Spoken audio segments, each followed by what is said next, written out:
Yeah, what's up though? Real Talk Sports with Travis Lamar, episode 3 is in full effect. Appreciate y'all tapping in. Hey, listen, man, Victory Monday. The vibe's so different when you win. Yes, sir, man. Let's go. Bolt up. Chargers Nation, what's happening? Big win, big dub. Big dub for the Chargers. Big dub. Listen. We 1-2. We ain't just win the Super Bowl, bro, but it feels good to get on the winning side, man. For sure, for sure. Shout out to Boat Nation, man. We just beat the Minnesota Vikings 28-4 in a really good game. It was a tight game. QB1 Justin Herbert was phenomenal. He played a very clean game as always. The boy ain't got no picks yet. He just in the pocket smooth. He threw for 407 yards. He went 40 of 47 with 3 touchdowns. I mean, like I've said before previously, his skill set is undeniable. The only question you have is when it's time to really win that game, is he gonna make winning plays? And Sunday he did just that, man. Like, there were some times where he had to really come up clutch. And Justin Herbert played a phenomenal game. Shout out for the O-line for keeping them clean. And my boy Keenan Allen, my boy Slayer 1-3. What's up, though? That boy played a great game, phenomenal game. 18 catches. Keenan Allen had 18 catches. That is a Los Angeles Chargers franchise record. You feel me? Keenan Allen went crazy. Man. That's my boy. Y'all was calling my boy washed. Y'all was saying we had to trade him because he injury prone. Y'all wildin', bro. Like I was telling y'all, that boy's a dog. Keenan Allen is a dog, man. 215 yards receiving. He even threw for a touchdown. For 49 yards to Mike Will. Shout out Big Mike. What's up, family? Yeah, we was balling. Keenan Allen was balling. This is 10th year in the league. And he balling out of control like that. Listen, there was always a lot of conversations I had, with the people in my universe, bro. Like, where does Keenan Allen rank in the receiver rankings? They always put him around, top 10, top 15, somewhere near where A.J. Brown is and D.K. Metcalf and Stephon Diggs. Hey, be careful. Be careful. Year 10, that boy might be top 5. Top 5, yes, sir. Keenan Allen, bro. He just broke the franchise record again for receiving yards. 9,609 receiving yards. Chargers history. Number 1, Keenan Allen is on top. You feel me? That means something. Like, this dude is a baller. We was on our own 1-yard line, too. So we coming out our own end zone. It's fourth quarter. With like 5 minutes left in the game, we winning. We on our 1-yard line now. What Justin Herbert do? Throw a slant to Keenan Allen. Throws the slant to Keenan Allen. First down. Yes, sir. Like, you got to make plays when it matters the most. And Keenan Allen did just that. Like, that boy had a phenomenal game. Shout out to Mike Will. Mike Will had a great game as well. 7 catches, 121 yards, and a touchdown. You know what I'm saying? Like, Big Mike is a problem. Our offense looked really good. We did not run the ball well at all. We only had 30 rushing yards. Like that, we got to fix that. I know Austin Eckler is out, but we got to do a better job running the ball. Like, week 1, we had over 200 rushing yards, and now against the Minnesota Vikings team, who rush defense is not that great, like, we got to establish that run. Joshua Kelly, I expected more out of you, man. But we got the dub nonetheless. Our defense, shout out to the defense. Our defense get a lot of flack, as statistically, rightfully they should. But they showed up. They showed up against Minnesota. Minnesota had 2 opportunities with under 5 minutes left to score in their red area.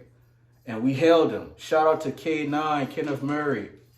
9 tackles, 1 interception. The game clinching interception. In the end zone. Like, K9 got a lot of flack, but that dude balling out right now. Like, maybe he just need to control the middle by himself. Right now, he balling out. Shout out to K9. Shout out Alohi Gilman. Notre Dame product. What's up, my boy? He had one forced fumble. That should have been two. Bro should have had two forced fumbles. The ref trash call talking about forward progress was stopped. Nah, bro, that's a fumble. Alohi Gilman played great. Our rookie, Thule. Number 45, Thule. I ain't even gonna say your last name. What's up, boy?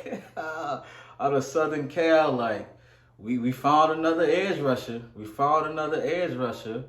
4 tackles, 1 sack, pressures on the quarterback. Like, our defense was playing, man. Our defense was playing. It just feels good. It just feels good to get that dub and get on the winning side. Like I said, it's a long season, long way to go. We ain't did nothing special yet. We only got 1 win. You know, we got to keep this thing going. We got Vegas next week, and we need that dub, man. So shout out to the Chargers playing a great game, a clean game. You know what I'm saying? I want to shout out our tight end room because our tight ends don't get a lot of credit. I believe we have the best tight end group in the NFL. I really do. Parham had 2 touchdowns in the red zone. You know, at 6'7", this dude is a red zone monster. Everett had 6 catches for 40 yards. And Gerald Everett is a dog. I don't know if y'all really be watching, bro. Gerald Everett is a dog. Like, he chippy, he nasty, he talk trash, and he make plays. I am a big Gerald Everett guy. That was a huge pickup for us last year. And then, you know, we got McKitty when it's time to block. And then we got the young cat Stone Smart who looks very elusive. Like, our tight end room is solid. Our tight end room is very solid. We played a really good game against Minnesota. Justin Jefferson, he went over 100 yards, but I mean, at the end of the day, you know, that's what he does. Our defense, I was proud of our defense because Minnesota can be a very high scoring offense. And to have the defense on the field with under 5 minutes left, you know what I'm saying, and to stop them from scoring, like, that's clutch. Especially for our defense. Like I said, we get a lot of flack. We statistically the last defense in the league, but they stood up twice. Brandon Staley goes for it on 4th and 1 with the fullback dive. I'm old school, man. I'm old school. Me, under 2 minutes left, you up by 4, I want to punt that ball. That's just me. Objectively, I don't think it was a horrible decision. I think the play call was bad. You run a fullback dive with Joshua Kelly. Like I said earlier, we ain't run the ball all game. We only got 30 rushing yards. Your QB1 got 400 passing yards right now with only 7 completions. If you're going to go for it on 4th and 1, put the ball in QB1 hand. Go to Keenan Allen, who got 18 catches. Like, the game flow dictates what to do. And conventional wisdom would tell you, you know, it's 4th and 1, you can just run and get that yard. But that's not what the game flow had, you know. That's not how we rocking right now. We passing the ball, offensive line protecting Herbo for the most part. Like, if you're going to go for it on 4th and 1, call your best play. Staley, man, I'm telling you, bro, like, you trying to get fired? Like, are you trying to lose your job? Because, like I said, me personally, I'm punting that ball. I'm making y'all go 80 yards with less than 2 minutes. That's just me. The decision wasn't horrible, but the play call was. Fullback dive to Joshua Kelly, that's not a good call. Justin Herbert, this is a stat right here. Most completions in NFL history in the first 4 seasons. So this is where the frustration come in at. Like, we get all these stats. When we on, bro. Like, we live. But we gotta win when it matters most. This is week 3. I need the same energy, y'all, in week 16, week 17. You feel me? But good win, Chargers. Bolt up nation. You know, we did our thing. And looking forward to next week, man. Another dub for sure. Real Talk Sports with Travis Lamar, live in full effect. My Fighting Irish, man. Notre Dame lost a tough one to Ohio State. And that thing bothered me, man. Listen, as a competitor, I don't like to lose at all. Not whatsoever. I do not like to lose. But I can deal with losing. if a team just outplay us, just better than us, just beat us. What I can't deal with is if we lose the darn game. And I feel like Notre Dame did that. I feel like Notre Dame lost the game, gave Ohio State the game. I really do. I really do, man. Questionable 4th and 1 calls. Questionable estimate our running back averages 100 rushing yards per game. This dude is 5'11", 230 pounds. And he don't get no touches on those 2 pivotal 4th and 1 calls. You know what we call? We call a play action with Sam Hartman, who's not known as a mobile quarterback. He scrambled and came up short. And then the second 4th and 1 call, we call a quarterback sneak, again with Sam Hartman, who came up inches short. Audric Estime did not touch the ball at all on either of those 4th and 1s. Now, mind you, this is a game of inches, bro. If you convert these 4th downs, you extend the drive, you extend the time, you get a chance to score. We lost that game with 3 seconds left with a walk-off touchdown on the 2-yard line. Now, this pissed me off so bad.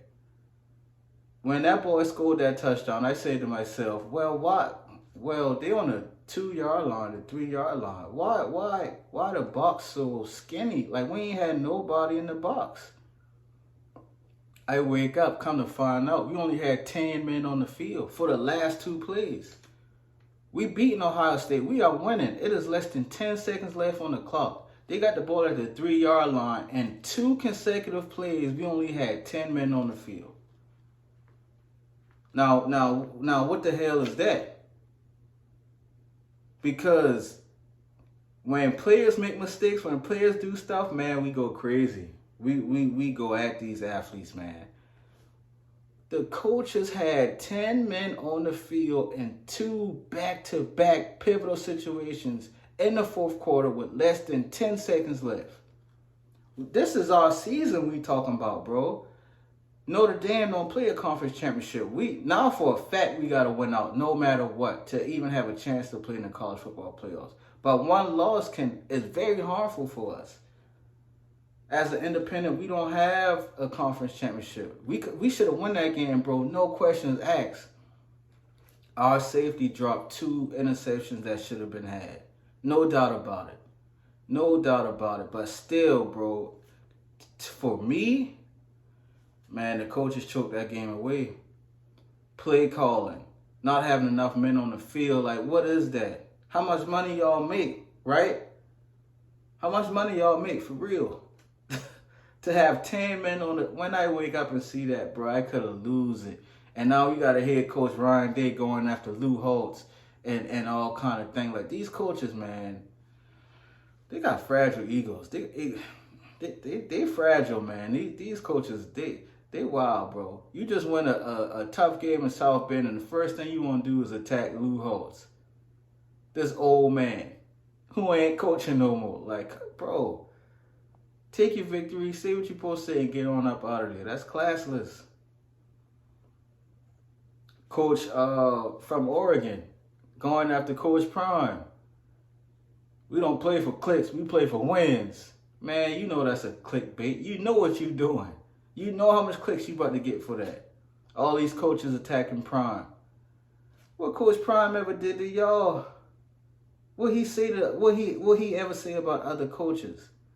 Coach Prime messaging is all about uplifting, believing. He always focusing on his athletes and his players. Bringing them up, raising them up. Everything is I believe. Everything is God bless. But he's still getting attacked. Coach Prime is not playing, y'all. He is not on the field. Why does everybody feel the need to attack this dude, bro? I don't get it. But he said something very crucial. You better beat him now.